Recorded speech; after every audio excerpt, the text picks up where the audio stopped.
اب آپ کی اجازت سے میں دو چار باتیں آپ سے پوچھنا چاہتا ہوں، ضرور. اور وہ آپ کی تحریر کے بارے میں ہے. آپ کی تحریر کا جو تحریر کو جو شہرت ملی ہے، یا یوں کہیے کہ آپ کی تحریر کا جو طرۂ امتیاز رہا ہے، وہ آپ کے لکھنے کی بے باکی ہے. چند ایسے واقعات یا چند ایسے الفاظ جو اب تک ضبط تحریر میں نہیں آئے تھے، ان کو آپ نے رائج کر دیا اور بے خوف اس کا استعمال کیا. اور میں سمجھتا ہوں کہ آپ کو جو شہرت ملی ہے، اس میں ان الفاظ کا، اس طرز تحریر کا بڑا ہاتھ ہے اس میں. یہ جو میرا طرز تحریر ہے، یہ اس سے پہلے مجھے شہرت سے پہلے بدنامی ملی، جی. اور سب نے کہا کہ یہ ادب نہیں ہے جو کچھ میں لکھتی ہوں، یہ چمٹا پھونکنی اور عورتوں کی زبان ہے، اور عورتوں کی باتیں ہیں، اور گھریلو واہیات قسم کے خیالات ہیں. لیکن میں نے کسی کی نہیں سنی، کسی کے اعتراض کی پرواہ نہیں کی، اور میں لکھتی رہی. میں نے کہا کہ ادب موری میں بھی ہے اور آسمان پر بھی ہے، اور ہر ایک کو حق حاصل ہے کہ وہ ادب کی کتابوں میں زندہ رہے. اور میں لکھتی رہی، اور بے شک بے باکی سے میں لکھتی رہی، کیونکہ لکھنا، اپنے کمرے میں بیٹھ کے لکھنا، کسی سے ڈر تھوڑی لگتا ہے، کسی سے حجاب تھوڑی آتا ہے. قلم کو شرم نہیں آتی، اور میں قلم کے قبضے میں ہو جاتی ہوں جب میں لکھتی ہوں. تو ایسا معلوم ہوتا ہے کہ قلم لکھ رہا ہے، میں اس کی ذمہ دار نہیں ہوں. جو کچھ میں نے دیکھا ہے، جو کچھ محسوس کیا ہے، وہ اس قلم کی زبان سے نکل رہا ہے، میری زبان سے نہیں نکل رہا ہے. بہت سی باتیں میں زبان سے شاید نہ بھی نکال سکوں، جی. جو میں قلم سے نکال دیتی ہوں. تو آپ کا خیال ہے، کیا آپ اس پر یقین رکھتی ہیں کہ کوئی چیز شرم بھی ہے، حیا بھی ہے، حجاب بھی ہے؟ شرم و حیا اور حجاب صرف عورتوں ہی کے لیے نہیں دونوں مخصوص کے ہونا چاہیے، مردوں کو بھی کچھ شرم و حیا اور حجاب کی ضرورت ہے اگر ضرورت ہے. لیکن عورتوں کا خاص طور پہ خاصہ بنا دیا گیا ہے، اور شاعروں نے اور ادیبوں نے شرم و حیا پر بڑی ہی لذت کے پہلو بھرے نکالے. ہوئے پہلو نکالے ہیں، اور بڑا لطف اٹھایا ہے. گویا عورت کا شرمانا اور لجانا یہ بہت ضروری ایک اہم چیز ہے. اور ممکن ہے مردوں کو ایسی عورتیں شرماتی لجاتی اچھی لگتی ہوں گی، لیکن میری سمجھ میں نہیں آتا کہ شرم کی وجہ کیا ہے. یا تو انفیریورٹی کمپلیکس ہے، یا لبھانے کا ایک طریقہ ہے. تو میں تو اپنی بیٹی کو مردوں کو لبھانے کے طریقے سکھانا ضروری نہیں سمجھتی. یہ تو ایک نائکا کا کام ہے جو رڈی کو سکھاتی ہے. میں نے اپنی بیٹیوں کو شرمانا اور لجانا اور اترانا یہ نہیں سکھایا، اور نہ میں کسی کی بیٹی کو یہ سکھاؤں گی، نہ کسی عورت کو اس بات کی رائے دوں گی کہ وہ شرمائے اور لجائے. شرم اس کو انفیریورٹی کمپلیکس، احساس کمتری کی وجہ سے آتی ہے، جو کہ نہایت معیوب چیز ہے اور نہایت بدقسمتی کی چیز ہے. اور لجانا جسے کہتے ہیں اور لبھانا جسے کہتے ہیں، وہ ایک نہایت گرا ہوا فعل ہے. اس میں زندگی میں آپ سمجھتی ہیں کہ زندگی میں شرم و حیا ایک لازمہ ہے یا نہیں ہے؟ آتی تہذیب ہے، میں اس کا لازمہ ہے، وہ چیز ضروری ہے یا نہیں ہے؟ اس کو فخر سمجھ کے، اور اس کو ایک مشرقی عورت کا زیور نہیں کہنا چاہیے. وہ ایک بیماری کہی جا سکتی ہے، ایک کمزوری کہی جا سکتی ہے، لیکن اس کو زیور بنا دینا نہایت حماقت کی بات ہے. لیکن شرم و حیا کی قدروں سے آپ متفق ہیں؟ نہیں، وہ ہیں. شرم و حیا جیسی کوئی چیز، حجاب ہے جیسی کوئی چیز ہے، ہے اور اس کا استعمال کرنا یا اس کو کام میں لانا یا اس کو ملحوظ خاطر رکھنا، یہ آپ غیر سمجھتی ہیں؟ ضروری ہے اور نہایت احمقانہ ہے. اچھا، دوسری بات یہ بتائیے کہ کیا اگر ہم یہ تصور کر لیں یا فرض کر لیں، جو آپ نہیں کرتی ہیں، کہ شرم و حیا بھی کوئی چیز ہے، یا حجاب بھی کوئی چیز ہے، اور تو کیا یہ ممکن تھا کہ آپ اپنی تحریروں میں جو بات بھی کہنا چاہتی ہوں یا آپ نے کہنا چاہا ہے وہ ان الفاظ کی مدد کے بغیر یا اس واقع یا ان واقعات کو کھلم کھلا بیان کیے بغیر ادا ہو سکتی تھیں آپ کے قلم سے؟ یہ تو میرا قلم ہی جانے، اور میرے خیال میں نہیں ہو سکتی تھی، کیونکہ جو بات میں کہتی ہوں وہ ہمیشہ کھل کے کہتی ہوں اور آزادی سے کہتی ہوں. میری پرورش ایسی ہوئی ہے جہاں لگی لپٹی کہنے کی عادی نہیں تھے لوگ. جی. میرے بھائی بہن، ماں باپ، چچا ماموں چچی خالہ سب ساتھ مل کے بیٹھتے تھے، اور عورتوں مردوں میں جو دوری ہوا کرتی ہے کہ ایک مردان خانہ ایک زنان خانہ ہوتا ہے وہ ہمارے گھر میں نہیں تھا. تو جو کھل کے بات کہتے تھے اور بڑی بے تکلفی سے بات کہنے کی مجھے بچپن سے عادت رہی ہے، اس لیے میں نے کبھی حجاب محسوس ہی نہیں کیا. اچھا. میں یہ سوچ رہا تھا کہ کم از کم میرے تجربے میں یہ بات ہے اور میرے علم میں بھی بات ہے اور لوگ بھی مجھ سے متفق ہیں، آپ نہ ہوں، کہ وہ تحریریں جن میں اس قسم کی باتیں نہ ہوں یا ایسے الفاظ استعمال کیے نہ جائیں، پردے میں تکلف کے ساتھ، خوش اسلوبی کے ساتھ اسی مضمون کو کسی اور اچھے پیرائے میں، جس کو ہم اچھا پیرائے کہتے ہیں، آپ اچھا پیرائے شاید نہ کہہ لیں اس کو، تو وہ استعمال کرنے کے بعد میں سمجھتا ہوں، میرا اپنا ذاتی تجربہ یہ ہے کہ اس کا اثر، اس قسم کی تحریر کا اثر، کہ بات تو یہ کی، بات تو آپ کو وہی کہنی ہے لگے لپٹے طریقے پہ کہنا، لگے لپٹے طریقے میں، اور حسن کے میں اسے حسن کہتا ہوں، شاید آپ نہ کہہ لیں، دوبارہ میں آپ سے عرض کروں، اسے بے معنی بھی کہہ سکتے ہیں. ہاں بے معنی کہہ لیجیے، لیکن اس کا اثر میرے دل پر گہرا اور دیر پا ہوتا ہے. اس میں میرے نزدیک مجھ پر اثر یہ ہوتا ہے کہ ایک ہیجانی سی کیفیت، ایک اضطراری کیفیت یا اضطرابی کیفیت بلکہ، اور مگر یہ اس قدر کم عرصے کے لیے ہوتی ہے. اثر ہوتا ہے اس کا، یقیناً ہوتا ہے، میں یہ نہیں کہتا کہ وہ بے اثر تحریریں ہیں، اثر ہوتا ہے، لیکن وہ اس قدر وقتی اور اس قدر عارضی ہوتا ہے کہ وہ دیر پا نہیں ہو پاتا. یہ جذبات ہی عارضی ہیں. ایک لمحے کو کوئی احساس پیدا ہوتا ہے اور ختم ہو جاتا ہے، اور اتنا ہی پڑھنے والے کو محسوس کرنا چاہیے. اس کے دل و دماغ پر یہ چیز بالکل ٹھک نہیں جانا چاہیے، اور نہیں ٹھک جاتی ہے.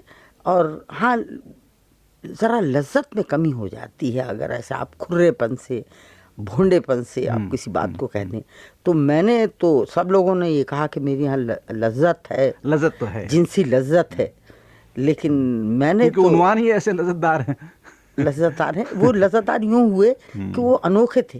وہ اس وقت میں نے جب لکھنا شروع کیا تو وہ نئے تھے، لیکن میں انہیں بھونڈے پن سے اور دھڑ سے کہنے کی عادی ہوں. اور میرے خیال میں کچھ لوگوں کو وہ بھی پسند آئے. پسند نہ آتے تو آج مجھے پسند کیوں کیا جاتا؟ پسند ناپسند کی بات نہیں ہو رہی، وہ تو ذرا سا اگر کوئی چیز معیاری کوئی چیز ہے دنیا میں، تحریروں میں کوئی معیار کا ذکر ہو سکتا ہے، تو اس کے حوالے سے یہ گفتگو ہو رہی ہے. اس میں مقصود یہ نہیں ہے کہ صاحب کس کو پسند آیا اور کس کو نہ. اگر وہ بے باکی نہ ہوتی تو پھر میرے طرز تحریر اور دوسرے طرز تحریر میں فرق ہی کیا ہوتا؟ وہ بے باکی ہی تو ایک الگ. اور بھی لکھنے والے تھے جو انہوں نے ایک انداز کا لکھا، لیکن ہر آدمی اپنی اپنی تحریر میں ممتاز ہوا، اپنی تحریر میں ممتاز ہوا. اور میں نے اس طرح سے لکھا، پتہ نہیں میں نے کیا کیا اتنے سال، نہیں کیا تھا، کیوں کیا، اور اب بھی کرتی ہوں وہی، ہاں اسی طرح کھل کے لکھتی ہوں میں. اور میں اس سے کوئی معیوب نہیں سمجھتی کہ جو بات محسوس کی جائے، جو بات چار آدمی بیٹھ کے آپس میں کر لیں، وہ تحریر میں آنے میں کوئی اعتراض کی بات نہیں ہونا چاہیے. آپ جو بات زبان سے نکال سکتے ہیں وہ لکھ سکتے ہیں، کیونکہ ادب سے وہی نہیں ہے جو دماغ میں سوچا جاتا ہے، بلکہ وہ بھی ہو سکتا ہے جو ہمارے منہ سے نکلتا ہے، جو ہمارے اوپر گزرتی ہے، جو ہم محسوس کرتے ہیں. میں نے تو ڈائلاگ وغیرہ جو میں لکھتی ہوں وہ تو عام طور پہ زبانوں سے نکلے ہوئے ڈائلاگ میں یاد کر لیتی ہوں. میری میموری بہت تیز ہے، اور جو کوئی ایک جملہ کہے وہ مجھے یاد رہتا ہے اور اس کو میں استعمال کر لیتی ہوں. تو میں نے جو کچھ بھی لکھا ہے وہ سنا ہے کہیں، اور اسی صورت میں سنا ہے جی، اور اسی صورت میں پیش کر دیا ہے.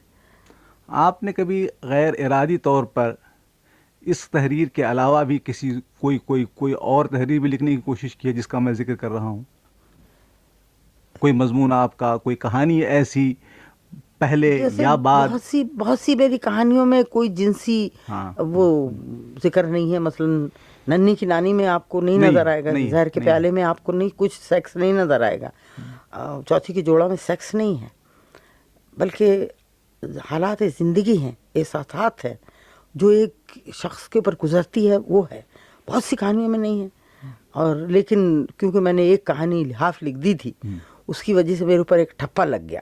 اس کے بعد میں نے عرصے تک ایسی کہانیاں لکھی جن میں جنس کا کوئی ذکر نہیں تھا, لیکن ان کو نظر انداز کر دیا گیا اور وہ ایک لحاف پکڑ کے لوگ میرے پیچھے پڑ گئے.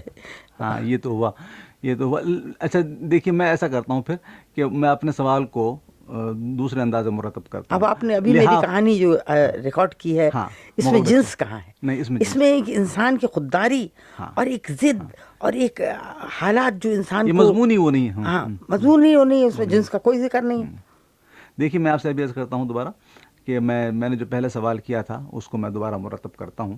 وہ یوں ہے کہ لحاف, مثال کے طور پر لحاف کو کیا یہ ممکن تھا یا ممکن ہے اس وقت بھی آپ سے کہ آپ لحاف کو ان مناظر کو تحریر کرنے کے علاوہ کی جگہ پر یا وہ ان الفاظ کو استعمال کرنے کی جگہ پر کسی اور انداز میں آپ اسی مطلب کو ادا کر سکتی ہیں؟ میں نے اس موضوع پر پھر کوئی کہانی نہیں لکھی, وہ موضوع اتنا اہم نہیں تھا, لیکن جو اس مضمون کی اہمیت تھی, جس بات پر میں نے زور دیا تھا, وہ یہ تھی کہ عورت کو اس طرح گھوٹ کے رکھا جاتا ہے کہ وہ جانور بن جاتی ہے, وہ بدرا ہو جاتی ہے, وہ غیر انسانی حرکت کرنے لگتی ہے.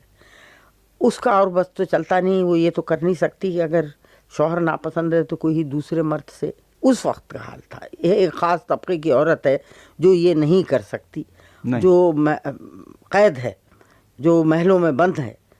وہ اب بھی جو یعنی جس وقت تک کہ یہ پابندیاں تھیں اور محلوں میں لونڈیاں اور باندیاں اور بیویاں رکھی جاتی تھیں, ان پہ یہ تعلقات پیدا ہو جاتے تھے, اور وہ عورت کو ذبح کرنا ہے ایک طریقے سے, انسانیت کو کچلنا ہے ایک طریقے سے. اس پہلو کو لوگوں نے نظر انداز کر دیا, اور وہ نازک باریک جو اندر اس کے میرے جملوں کے پیچھے جو چیزیں تھیں, اس سے انہوں نے لذت لے لی, یا پتہ نہیں کیا دلچسپی انہیں اس میں نظر آئی. میں نے تو نیا ضرور تھا اس میں اس کو ایک گھناؤنا فعل ظاہر کرنے کی کوشش کی ہے کہ کوئی خوش نصیبی نہیں ہے اس عورت کی جو وہ اس قسم کے چکر میں پڑی ہے. She is not happy, she is not proud. وہ جو ایک طرح کا اس کا کچلا ہوا احساس ہے, وہ اس میں ابھر کے آتا ہے. اس کے اوپر لوگوں نے توجہ کم دی, لیکن یہ کہ وہ جو ان کے تخیل نے ان کو دیکھنے پر مجبور کیا. آپ اس مضمون کو پکڑیں, میرے اوپر اس پہ مقدمہ چلا, اور کوئی جملہ اور کوئی لفظ اس میں ایسا نہیں, گرفت میں نہیں آ سکتا, صرف آپ کے ذہنوں میں ہے. میں نے بہت سے یعنی 14-15 برس کے بچوں کو پڑھایا, وہ میں نے اور پڑھا کے پوچھا کہ وہ کیا سمجھے, تو وہ کچھ نہیں سمجھے.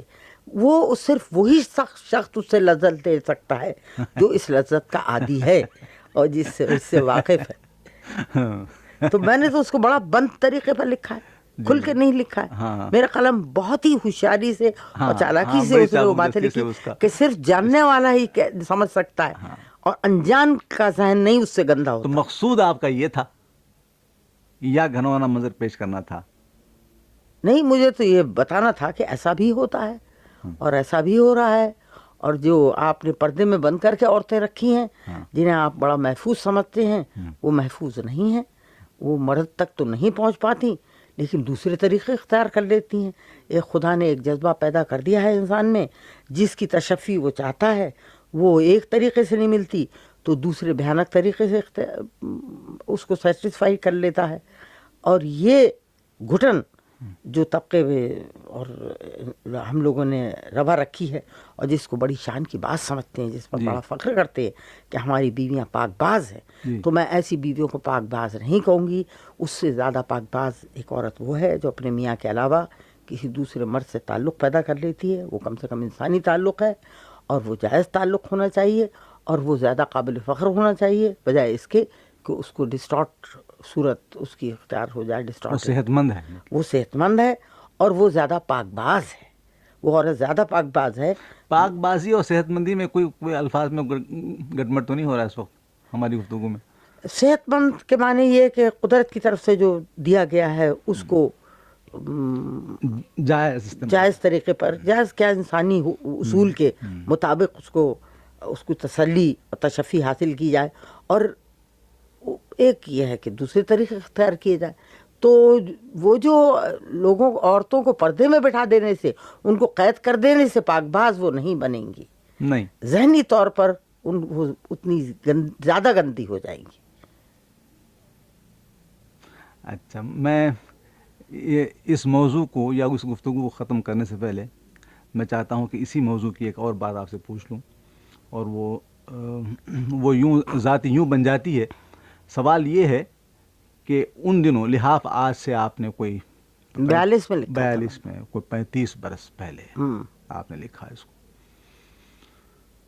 اس وقت آپ کے ذہن کی یا آپ کے لکھنے کا جو طریقہ ہے یا آپ کے ذہن کی جو سوچ ہے، اس میں اور اب میں آپ وہی ولولہ، وہی انداز کو آپ اپنانا چاہتی ہیں، اس کو قائم رکھنا چاہتی ہیں، کہ آپ کا خیال ہے کہ اب نئے حالات میں اس دور میں اپنی تحریر کو، اپنے الفاظ کو یا ان خیالات کے اظہار کو کوئی اور رنگ دیا جائے، یا اتنا ہی آپ کے پاس وہ جذبہ ہے جو آج سے 35 سال پہلے تھا؟ وہ میچور ہو گیا ہے. اب میں ذرا زیادہ سوچ سمجھ کے زیادہ گہرے موضوع لیتی ہوں. اب میں انسان کی اور جو بہت ہی ضروری ضرورتیں ہیں، بہت کہنا چاہیے بہت اہم ضرورتیں ہیں، ان کے اوپر غور کرنے لگی ہوں. میں نے جب تک میں نے لکھنا شروع ہی کیا تھا، اور میں نے بہت کم لکھا تھا، اس وقت 3 برس ہوئے تھے مجھے لکھتے ہوئے. جی. اور اس وقت میں سمجھتی تھی کہ صرف گھروں ہی میں یہ گھٹن ہے، اور اس وقت تک میں اقتصادی اور سماجی اور ان گہرائیوں میں نے ان کے قریب نہیں گئی تھی. لیکن اس کے بعد میرا واسطہ مزدوروں سے پڑا، اور بمبئی کے بڑے شہر میں اور بہت سی اہم جگہوں پہ مجھے اہم جو انسان کی ضروریات ہیں ان کی طرف میرا دماغ گیا، اور میں نے ان پر لکھنا شروع کیا. اور میں سمجھتی ہوں کہ اب اس سیکس کے اوپر میں تو بہت کم لکھا ہے میں نے، لیکن میں بدنام ہو گئی زیادہ. میں نے تو سماجی جو گھٹنیں ہیں، جو الجھنیں ہیں، جو روٹی کپڑے سے پیدا ہوتی ہیں، اس کے اوپر زیادہ لکھا ہے میں نے. اس کے اوپر کبھی کسی نے اتنی اہمیت نہیں دی. میری زیادہ تر کہانیاں ہیں جس میں یہ انسان کے زندہ رہنے کی حسرت ہے اور جینے کا شوق ہے، اس کو پورا کرنے کے اوپر میں نے زیادہ زور دیا ہے. لیکن ان کہانیوں کے اوپر زیادہ توجہ نہیں دی گئی ہے. اچھا، اب دوسرا سوال میرے ذہن میں یہ ہے کہ افسانہ اور ناول، ان دونوں میں آپ کو زیادہ تر مرغوب کون سا ہے، یا مرغوب کون سا ہے اور آسان کون سا ہے آپ کے لیے؟ ناول لکھنے میں بڑا مزہ آتا ہے، بہت مزہ آتا ہے. اچھا، کہانی لکھنے میں بھی بڑا مزہ آتا ہے. میں دونوں میں یہ کچھ فیصلہ نہیں کر سکتی کہ زیادہ دلچسپ کون ہے. بعض کہانی اچھی لگ جاتی ہے، بعض ناول اچھے لگتے ہیں. ناول لکھنے میں بہت لطف آتا ہے، ایک تسلسل سا ہوتا ہے. اس کے لیے دماغی سکون چاہیے، اور یہ وقت طلب ہے، اور کچھ محنت کرنی پڑتی ہے. کہانی لکھنے میں زیادہ آسانی ہوتی ہے، چھوٹی ہوتی ہے، جلدی ختم ہو جاتی ہے. ایک چھوٹے سے عموماً آپ ایک نشست میں لکھ لیتی ہیں؟ نہیں. ہاں، ایک نشست میں لکھ لیتی ہوں، ورنہ بہت بکھر جاتی ہے. اچھا. اور عموماً بڑی مشکل سے ختم کر پاتی ہوں. یہ نشست جو ہے کوئی گھنٹہ بھر، 2 گھنٹے کی؟ ہاں، 2 گھنٹے 2.5 گھنٹے کی ہوتی ہے. 2 گھنٹے کی ہوتی ہے. گھنٹے کی چھوٹی کہانی ہوئی تو 2 گھنٹے میں 1.5 گھنٹے میں لکھ جاتی ہے. کوئی اس کے لیے وقت کی قید ہے، رات کا وقت، صبح کا وقت، یا 2 بجے، 3 بجے رات؟ میں نے تو ایسے لکھا ہے کہ بھیڑ گھر میں بھری ہوئی ہے، بچے کھیل رہے ہیں، کود رہے ہیں، ناچ رہے ہیں، اور میرے کمرے میں ابھی میں یہ کچھ لکھا کرتی ہوں. میرا نواسا مجھے بہت پریشان کیا کرتا ہے، اور بہت میری پیٹھ پہ چڑھتا ہے اور کہتا ہے کہ how long you gone writing, how stop it. وہ پیجز گنتا ہے، کہتا ہے اب اتنے پیجز لکھ لیجیے، اب ختم کر دیجیے. اور میں لکھتی رہتی ہوں. میں اسے بہلا دیتی ہوں، کچھ چیز دے دیتی ہوں، جاؤ کولا خرید لاؤ اور ذرا پیو بیٹھ کے. تو اتنی دیر وہ اس کو ٹال دیتی ہوں. لیکن میرے خیالات کا تسلسل نہیں ٹوٹتا. اچھا، لکھنے کے بعد ایک مرتبہ اور اس کو نظر ثانی کرنا ہوتا ہے یا آپ کو نہیں ہوتا ہے؟ ایک نظر دیکھ لیتی ہیں آپ اس کو؟ پہلے تو میں بہت گھبراتی تھی، نظر ثانی کی اور مجھے معلوم ہوتا تھا میں نے واہیات لکھا ہے، اچھا، تو پھر سے اسے ٹال دیتی تھی اور کہانی پھینک دیتی تھی، تو رکھ کیا دیتی۔ ترکیب نکالی آپ نے؟ پھر اس کے بعد میں پھر اسے پڑھتی تھی، پھر جو غلطیاں وغیرہ میں ہوتی تھیں وہ درست کر دیتی تھی، کہیں کوئی پیسیجز غلط ہوتے تھے تو ان کو پھر سے ری رائٹ کر دیتی تھی۔ ابھی یہ کرتی ہوں کہ ایک دفعہ پڑھ لیتی ہوں، پڑھ لکھنے کے بعد، اور مسودہ آپ کا ٹائپڈ ہوتا ہے یا ہاتھ سے لکھتے ہاتھ سے لکھتی ہوں۔ ہاتھ سے؟ اردو ٹائپ تو ہے نہیں اچھا، مجھے ٹائپ بھی نہیں کرنا آتا۔ اس میں بڑی آسانی ہو جاتی ہے ٹائپ کرنے میں، ہاں وہ سیکھنا جلدی بھی پڑے گا۔ ہوتا ہے اور خوش خطی بھی رہتی ہے، پڑھنے میں آسانی بھی ہوتی ہے لوگوں کو۔ ہمارے یہاں اردو کے ٹائپ رائٹر اچھی حالت میں نہیں ہیں۔ پاکستان میں تو عام ہے، اچھا لکھتے پاکستان ہیں۔ میں اچھے خاصے ہیں، اور آئے دن نئے نئے میرے خیال میں ٹائپ ہمارے ہاں بنتے رہتے ہیں۔ وہ کچھ میکینیکل ایکشن جو ہے وہ ڈسٹریکٹ کرے گا، میرا یہ کرے گا، خیال ہوتا ہے۔ لیکن باہر کے جو لوگ لکھنے والے ہیں ویسٹ کے، وہ تو عام طور پر وہ پہلے اپنا ٹائپنگ سیکھ لیتے ہیں، ٹائپنگ اور ہی پہ مجھے لکھتے ہیں، اور میری ان کو آواز ڈسٹرب نہیں کرتی۔ اگر میں شروع میں سیکھ لیتی اور اسی کے اوپر لکھنا شروع، کہانی رہتی، اب آپ کا خیال ہے کہ یہ ڈسٹرب اب کرے گا؟ سیکھنا اور اس پر توجہ دینا اور سوچنا، اس میں بڑا ڈسٹریکشن ہوگا۔ اب تو بعض وقت قلم ساتھ نہیں دیتا دماغ کا، دماغ زیادہ تیزی سے چلتا ہے، قلم دھیما چلتا ہے۔ ہاں یہ تو ہاں یہ ہوتا ہے، پھر اس میں اس تحریر میں پھر الفاظ چھوٹنے لگتے ہیں، چھوٹ جاتے ہیں، بہت سے چھوٹ جاتے ہیں۔ اچھا صاحب، بہت شکریہ آپ کا، میں نے آپ کا کافی وقت لیا، کچھ ذاتی سوالات بھی کر دیے، معافی چاہتا ہوں میں، اور آپ کا کرم نوازش آپ کی کہ آپ یہاں تشریف لائیں۔ اور نہیں، مجھے بہت خوشی ہوئی آپ کے، خاص طور پہ آپ جو یہ کام کر رہے ہیں وہ بہت دلچسپ ہے، مجھے بڑا رشک آ رہا ہے آپ کے اوپر کہ آپ نے اتنا اچھا کھیل شروع کیا اور اس کو اتنی بڑی چیز بنا دیا۔